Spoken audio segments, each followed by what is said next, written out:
Gente, senta aí, porque a história que eu vou te contar hoje não é só mais um escândalo de Brasília.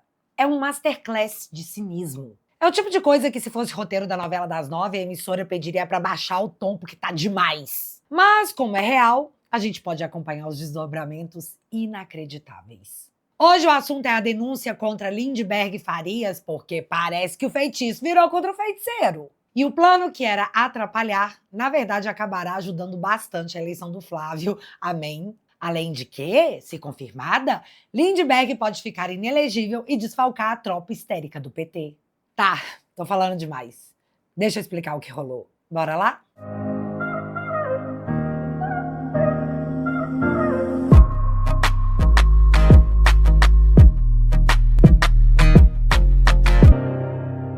Era uma sexta-feira, 27 de março de 2026, último dia de sessão da CPMI do INSS. Alfredo Gaspar, relator, começou a ler o relatório final, um documento com milhares de páginas que pediu o indiciamento de 216 pessoas. Entre elas, Fábio Luiz Lula da Silva, o Lulinha, o careca do INSS, o Daniel Morcaro, além de vários outros nomes que doíam na base do governo. Gaspar ainda estava na fase de agradecimentos quando leu uma declaração antiga do ministro Barroso, chamando Gilmar Mendes de mistura do mal com atrasos e pitadas de psicopatia.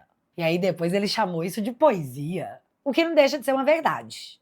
Aí entrou Lindbergh Farias perguntando se aquilo era um relatório ou se era um circo. Gaspar pediu que Lindbergh ficasse calmo, soltando um: deputado Lindinho, não estamos falando de Odebrecht. E aí, meus amigos, o Lindbergh explodiu porque falou em Odebrecht, relembrou o Petrolão, machucou um petista.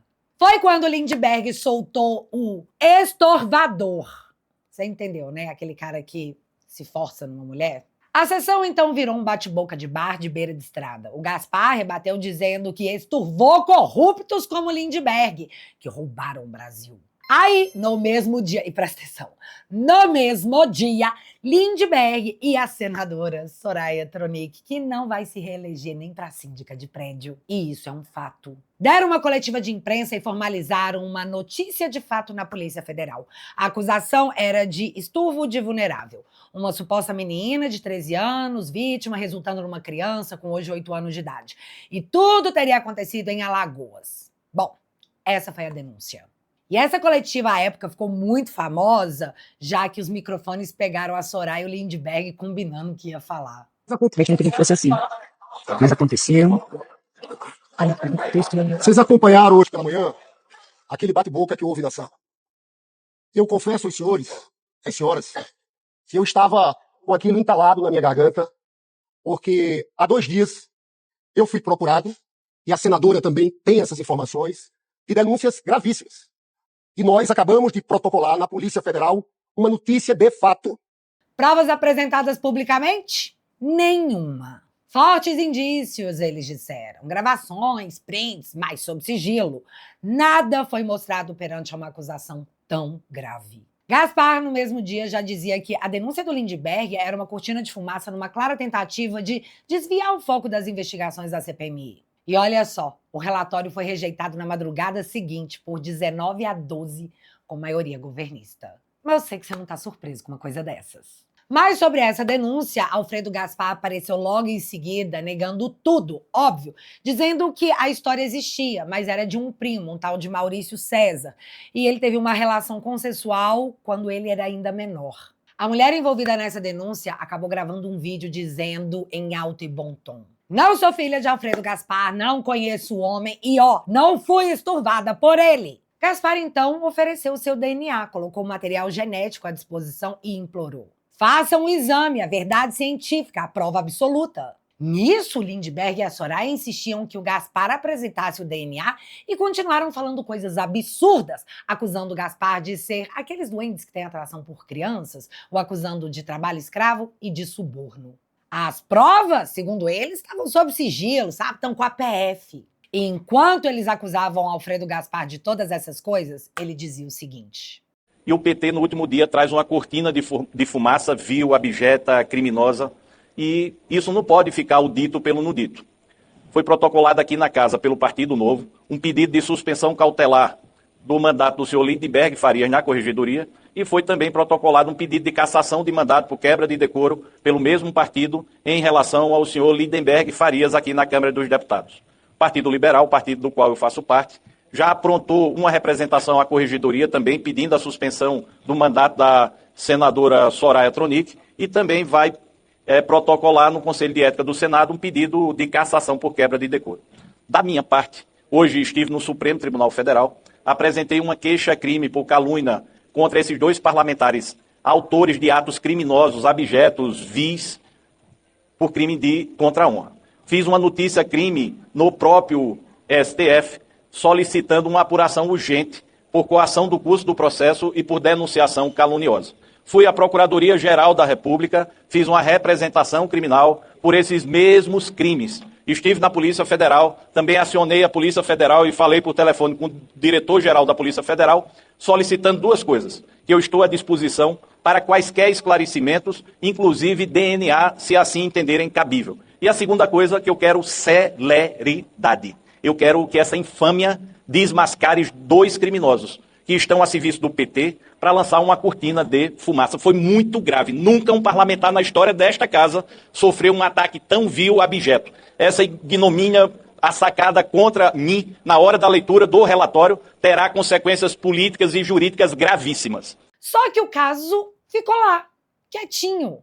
Até esses dias atrás, só começou a andar em agosto. Dia 5 de agosto, o Flávio anunciou Alfredo Gaspar como seu vice, que é a chapa puro sangue. Horas depois, Lindenberg Farias liga para o líder do PL na Câmara, o Sóstenes Cavalcante, que relatou ter ouvido de Lindenberg o seguinte, abre aspas, não tenho provas contra o Gaspar. Fecha aspas. Repete comigo? Não tenho provas. Lindenberg teria recebido informações superficiais de uma jornalista, levou para a Polícia Federal, depois foi atrás das tais provas, e aí a jornalista não apresentou nada. Lindenberg, então, queria soltar uma nota, algo do tipo, eu só encaminhei a denúncia, agora cabe à justiça, eu queria pacificação. Na verdade, ele queria que o Sóstenes ligasse para o Gaspar e dissesse que ele ia baixar o tom. E aí o Gaspar respondeu com a elegância que o momento merecia. Não tem acordo. Lindenberg depois disse publicamente que não, isso não era uma retratação, que ele disse apenas que recebeu uma denúncia e encaminhou porque era sua obrigação. Claro, uma obrigação, especialmente no dia em que o relator da CPMI estava lendo um relatório que mirava o filho do presidente. Que coincidência linda. Mas, como nesse canal vocês já sabem, nós não acreditamos em coincidência. Então chegamos ao dia 10 de agosto com a seguinte matéria. Depoimento indica trama petista para forjar a acusação de esturvo contra vice de Flávio. Depoimento prestado por um comerciante aponta possível armação envolvendo o deputado Lindenberg e pagamentos de pelo menos R$16 mil. O plano seria pegar uma mulher para que ela se passasse por outra pessoa e sustentasse a falsa acusação contra o Gaspar. Inclusive, galera, foram feitos pagamentos e esses pagamentos foram confirmados. E como esse crime foi elaborado? Bom, ouça pela boca do depoente. E eu passei a representá-la. Até que um certo Carlos Roberto Lopes, eu já passei o telefone dele, ele ligou, me chamou de comando. E aí, comando? Eu falei, poxa, não sei o que ele quer dizer com isso, né? Não, às vezes nem nada quer dizer. É o modo dele falar mesmo. Pô, não, eu sou o tio da Marcela. Mas ela tá ajudando a gente aí, porque aquele safado lá e tal. Começou a chegar dizer que o relator era um canalha, safado, vagabundo, tal. Eu entrei lá nele. Ele agora vai entrar nesse barco. É verdade. Então, você tá vendo? Nós temos que acabar com a raça desse cara, rapaz. E o Lucas é o tal que convidou ela para fazer a safadeza, tá? O Lucas falou que a moça aí, né? A moça saída e tal. Falei, ela muito inteligente mesmo. Aí eu perguntei para esse Carlos Roberto, pô, vocês estão pensando em tudo, mas quando for fazer um teste de DNA, vocês vão se lascar. Porque não só a moça nunca nem foi mãe, ela só tem 22 anos, e se fosse, não teria. Mas aí é onde ela some de jogada. O que implicaria, posteriormente, numa segunda suspeita sobre o relator. Ele não só fez, como depois ele deu um sumiço nela. Era a intenção deles, tá? Então, esse Carlos Roberto Lopes chegou até a mandar um pix para minha conta bancária, eu tenho aqui. Outra vez, fizeram uma MIT, tá? Uma MIT, onde eu participei da MIT, onde estava o próprio deputado Lindenberg de Farias, onde estava também uma outra pessoa, tá? Que eu não sei identificá-lo quem é, porque eu não o conheço nem da política, e uma outra turma, um ex-colega dele de prefeitura de Nova Iguaçu, que eu já dei o nome aí, tá? Chama-se Toninho. E ele falava comigo e do lado da Marcela. Ele, olha, você não comenta isso com mais ninguém, porque isso aí pode trazer problemas, tal. E onde ela entrou do meu lado, falou, e o meu Pix? Eles já vamos fazer, uma pessoa vai fazer. E fez, uma pessoa chamada Sérgio Machado de Azevedo. Tem o Pix dele também, tá? E mandou. Eles usavam as pessoas para fazer o Pix, né? Eles propriamente não queriam fazer. Só quem fez foi Carlos Roberto Lopes. Então o que rolou foi o seguinte: uma jovem chamada Marcela Maria Mendes teria sido recrutada por um tal de Lucas, conhecido como Doidinho. E o plano seria ela se passar por Jailma, lá de Maceió, vítima de esturvo do Gaspar, com uma filha fictícia chamada Eloá. Depois ela ia simplesmente desaparecer para poder aprofundar o desgaste. O depoente disse que emprestou a conta para Marcela receber esses pagamentos de 4 mil, 10 mil e 2.500 reais, além de ter apresentado os comprovantes. E o detalhe que mata a democracia relativa pujante: segundo o depoimento, pessoas ligadas ao Lindenberg Farias estariam no meio. Lucas se apresentava como um assessor legislativo ligado ao contexto político de Lindenberg. E então o depoente afirma que o Lindenberg teria participado de uma reunião virtual e parecia ter completa ciência do contexto da fraude. Aí o Lindenberg apareceu para negar com veemência, chamando de picaretagem e exigindo que o moço lá, o tio, o comerciante, fosse investigado. O material foi todo mandado para o STF porque o Lindenberg tem foro privilegiado e o Gilmar Mendes é o relator. A PGR já pediu diligências, mas a Polícia Federal, como eu disse, só recebeu o caso em agosto. Sabe? O negócio aconteceu em março e só em agosto o negócio está andando.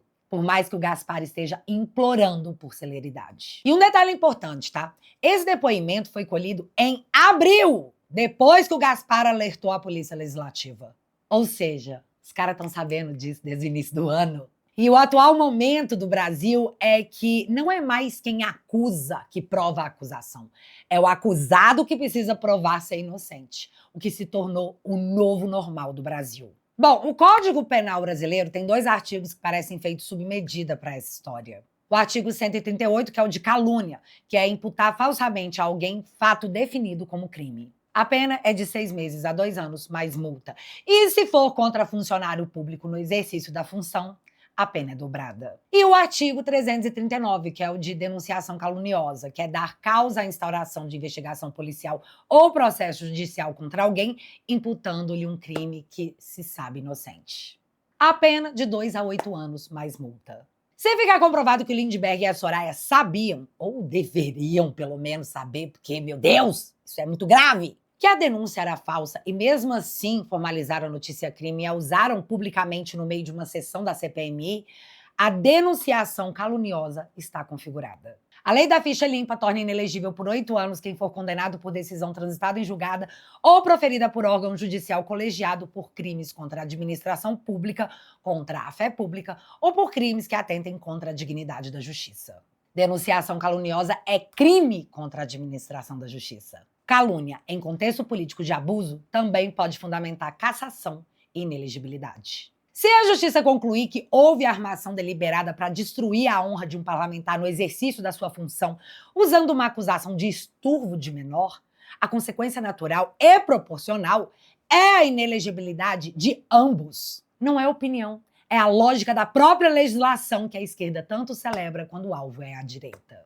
Agora a parte que a gente não pode fingir que não existe. Por muito menos, por tweets, por live, por meme, por críticas ao STF, dezenas de parlamentares e apoiadores de direita foram parar no inquérito das fake news. Aquele que já dura anos, que vira e mexe ganha um novo capítulo, que vira e mexe pede quebra de sigilo, que vira e mexe ameaça inquérito criminal. Mas aí um cara, sem provas, acusa um parlamentar de esturvo no meio de uma sessão da CPMI, no dia em que o relator entrega um relatório contra o filho do presidente, e esse acusador formaliza a denúncia sem apresentar prova nenhuma, e agora já admite, meses depois, que não tem prova. E a reação institucional é: vamos investigar com calma? Onde que está inquérito paralelo? Onde que está a diligência urgente? Onde que está o não se pode banalizar a acusação de violência sexual? Quando o alvo é de direita, qualquer post vira crime contra a democracia. Quando o alvo é de esquerda e a arma é uma falsa acusação de estupro de menor fabricada no meio de uma CPMI, aí a gente precisa de cuidado, de sigilo e não pode pré-julgar. As proporções estão invertidas. E quem não enxerga isso ou é cego ou é cúmplice. Mas se tem uma coisa que o brasileiro odeia, é injustiça. Por isso, logo após a indicação do Flávio e a tentativa da mídia de promover uma falsa sensação de que o Gaspar era investigado sobre toda essa sujeirada, foi assim que o Gaspar foi recebido no aeroporto.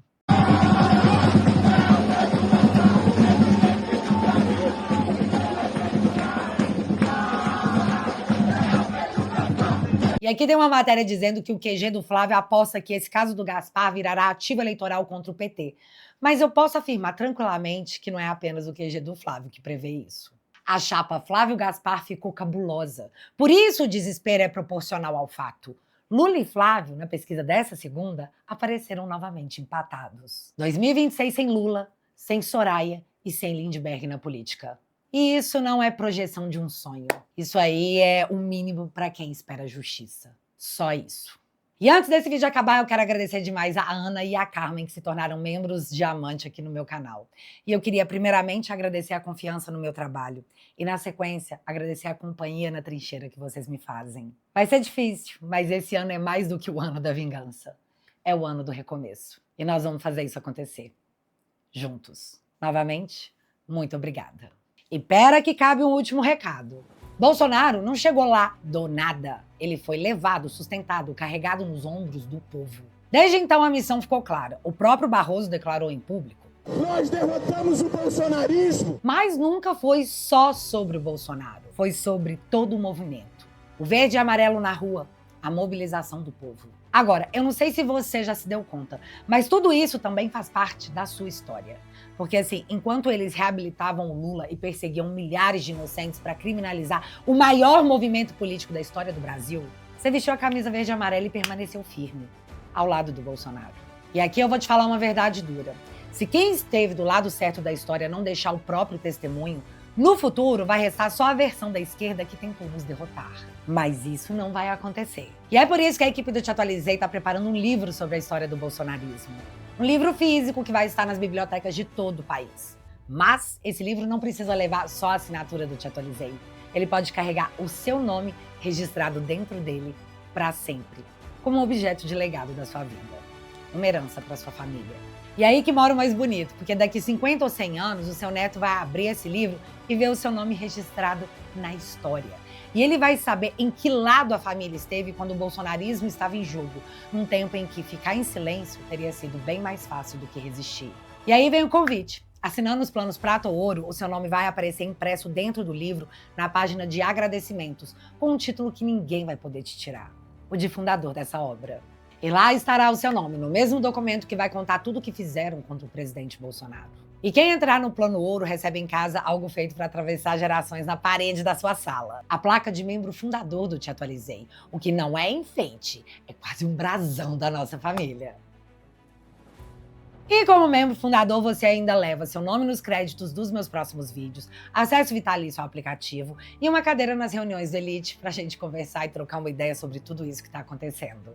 Portanto, se você puder e quiser, basta acessar o site que lá tem tudo detalhado e você pode fazer parte desse registro histórico para o Brasil. Vou deixar o link fixado no primeiro comentário e no QR Code aqui na tela. E desde já, muito obrigada. Mas agora eu quero saber de vocês. O que o Gilmar Mendes vai fazer com esse processo perante tamanho escândalo?